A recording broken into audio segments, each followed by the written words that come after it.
जय हिंद दोस्तों। हम नवंबर मंथ की करंट अफेयर कवर कर रहे हैं और इस वीडियो में हम कवर करेंगे कल्चर से रिलेटेड न्यूज़। तो पहली न्यूज़ है हमारी बिरसा मुंडा से रिलेटेड।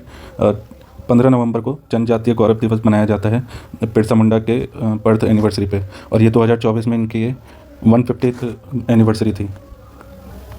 बिरसा मुंडा के बचपन का नाम, बर्थ नेम जो था वो दाऊद मुंडा था। ये मुंडा ट्राइब से बिलोंग करते हैं जो कि छोटा नागपुर प्लेटू के आसपास रहती है, और ये झारखंड से बिलोंग करते थे। इन्होंने अपना जो एक बहुत महत्वपूर्ण टाइम जो है, एक वैष्णव प्रीचर थे जिनका नाम था आनंद पांद्रे, इनके साथ अपना टाइम बिताया। और इन्होंने जो है बहुत सारी अच्छी चीज़ें स्टार्ट की, जैसे सोसाइटी में बहुत सारी अच्छी चीज़ों के लिए इन्होंने अवेयरनेस फैलाई, क्लीनलीनेस के लिए, फिर लैंड राइट्स के लिए, और ब्रिटिश की एट्रोसिटीज़ के लिए अवेयर किया ट्राइबल लोगों को।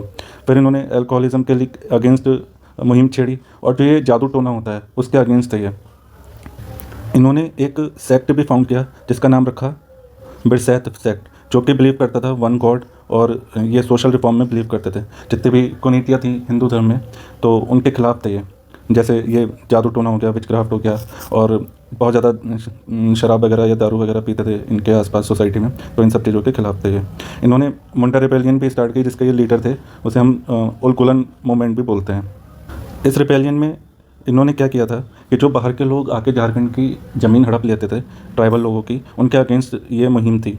तो इन्हें जो है कहा जाता था डीकोस बोलते थे जो आउटसाइडर थे, और यूरोपियन को ये लोग रावण बोलते थे। तो इन लोगों के खिलाफ इन्होंने ये मुहिम चलाई थी जो बाहर से आके इनकी लैंड हड़प लिया करते थे इनके साथ, अंग्रेज़ों के साथ मिलके। तो ये झारखंड तक ही सीमित नहीं रहा, ये छोटा नागपुर, बंगाल और उड़ीसा तक ये रिवॉल्ट फैला और इसके खिलाफ मुहिम चलाई, जिसका नतीजा ये रहा कि आगे चल के एक एक्ट आया 1908 छोटा नागपुर टेनेंसी एक्ट, जिसमें ये प्रोहिबिट कर दिया गया कि जो भी ट्राइबल लैंड है वो बाहर के किसी ट्राइबल को नहीं मिलेगी या किसी और को नहीं मिलेगी, बाहरी आदमी को नहीं मिलेगी, और फोर्स लेबर पे एक तरीके से एबॉलिश कर दिया गया, जिसे हम वेद बेकारी भी बोलते हैं। तो ये इसका जो रीज़न है, मेन रीज़न कि ये क्यों हुआ था रिबेलियन, वही ज़मींदारी सिस्टम था। अंग्रेज़ों ने ज़मींदारी सिस्टम, बड़े बड़े लोगों को, सो कॉल्ड अपर कास्ट को ज़मींदारी सौंप दी थी, वो इन लोगों की ज़मीनें हड़प लिया करते थे। और जो इनका ट्रेडिशनल सिस्टम था मुंडारी खुंटकी, इस सिस्टम को ख़त्म कर दिया था एक तरीके से। और इस मुंडारी खुंटकी में क्या होता था, कम्युनिटी लैंड होल्डिंग होती थी कि ग्रुप के कोई एक ही कुटुंब के लोग हैं वो पर्टिकुलर पीस ऑफ लैंड को ओन करते थे। तो ये सारी चीज़ रिप्लेस कर दी गई ज़मींदारी सिस्टम से, और धीरे धीरे ऐसा हुआ कि ट्राइबल लोगों की जो लैंड ओनरशिप है वो ख़त्म होती चली गई, और फोर्स लेबर बढ़ता चला गया, उनसे ज़बरदस्ती काम कराने लगे। तो वेत बेकारी जो है उसे फोर्स लेबर बोलते हैं, या बंधुआ मजदूरी जो है बाउंडेड लेबर को बोलते हैं।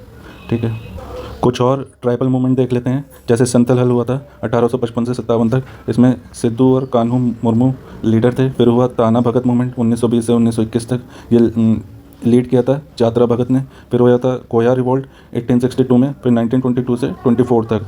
तो इसमें जो लीडर थे वो थे थम्मन दोरा और अलूरी सीतारामन राजू। जो एक मूवी आई थी RRR, वो इसी रिवोल्ट के ऊपर बनी थी, कोया रिवोल्ट के ऊपर, उसमें ये लीड करते थे।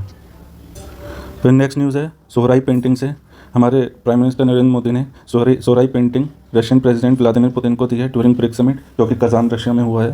तो ये जो सोहराई पेंटिंग है ये झारखंड से बिलोंग करती है, हजारीबाग डिस्ट्रिक्ट से, और ये जो है वॉल पे बना दी जाती है। जो मिट्टी के घर बनते थे उनकी दीवारों पे ये बनाई जाती थी वीमेंस के द्वारा, और ये सोहराई फेस्टिवल के टाइम पे ये बनाई जाती थी ये पेंटिंग, और इस पेंटिंग को GI टैग भी मिला हुआ है। तो इसी के साथ हमारी कल्चर की न्यूज़ खत्म होती है नवंबर मंथ की। और ये सीरीज़ अच्छी लग रही है तो लाइक कर दीजिए, इस वीडियो को शेयर कर दीजिए, सब्सक्राइब कर दीजिए चैनल को, और कमेंट कर दीजिए कैसी लगी। Thank you.